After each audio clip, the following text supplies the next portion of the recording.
And it came to pass, after the year was expired, at the time when kings go forth to battle, that David sent Joab and his servants with him and all Israel. And they destroyed the children of Ammon, and besieged Rabbah. But David tarried still at Jerusalem. And it came to pass in an eventide that David arose from off his bed and walked upon the roof of the king's house. And from the roof he saw a woman washing herself, and the woman was very beautiful to look upon. And David sent and inquired after the woman. And one said, "Is not this Bathsheba, the daughter of Eliam, the wife of Uriah the Hittite?" And David sent messengers and took her, and she came in unto him, and he lay with her. For she was purified from her uncleanness, and she returned unto her house. And the woman conceived, and sent and told David, and said, "I am with child." And David sent to Joab, saying, "Send me Uriah the Hittite." And Joab sent Uriah to David. And David said to Uriah, "Go down to thy house, and wash thy feet." And Uriah departed out of the king's house, and there followed him a mess of meat from the king. And Uriah said unto David, "The ark and Israel and Judah abide in tents, and my lord Joab and the servants of my lord are encamped in the open fields. Shall I then go into mine house to eat and to drink, and to lie with my wife? As thou livest, and as thy soul liveth, I will not do this thing." And it came to pass in the morning that David wrote a letter to Joab, and sent it by the hand of Uriah.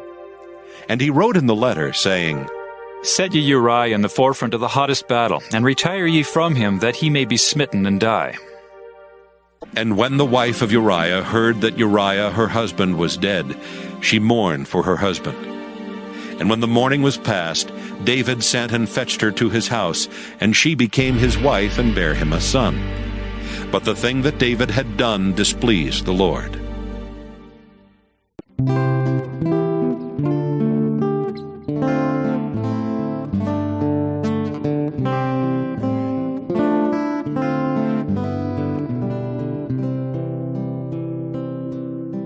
Uriah is a powerful example of the faithful witness of a follower to an unfaithful leader. There is no time we should think that we have no duty to God and man.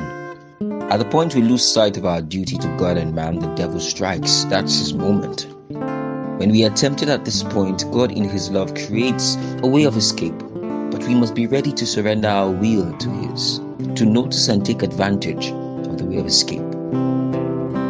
David was told that the woman he saw had a husband, but he went ahead to defile her. Even when God, through Uriah's words and actions, made David know that he was wrong to be at home while people are in battle, he chose to destroy him. When God corrects us through others, do we despise them? And do we plan evil against them, or do we heed the correction given? David killed Uriah. He destroyed his body, but surely not his soul. Let us not fear an unfaithful leader, but rather fear our God, who is always faithful. May we be faithful in our duty to God and man at all times, that we may be pleasing unto God always, and that the devil would have no foothold in our lives.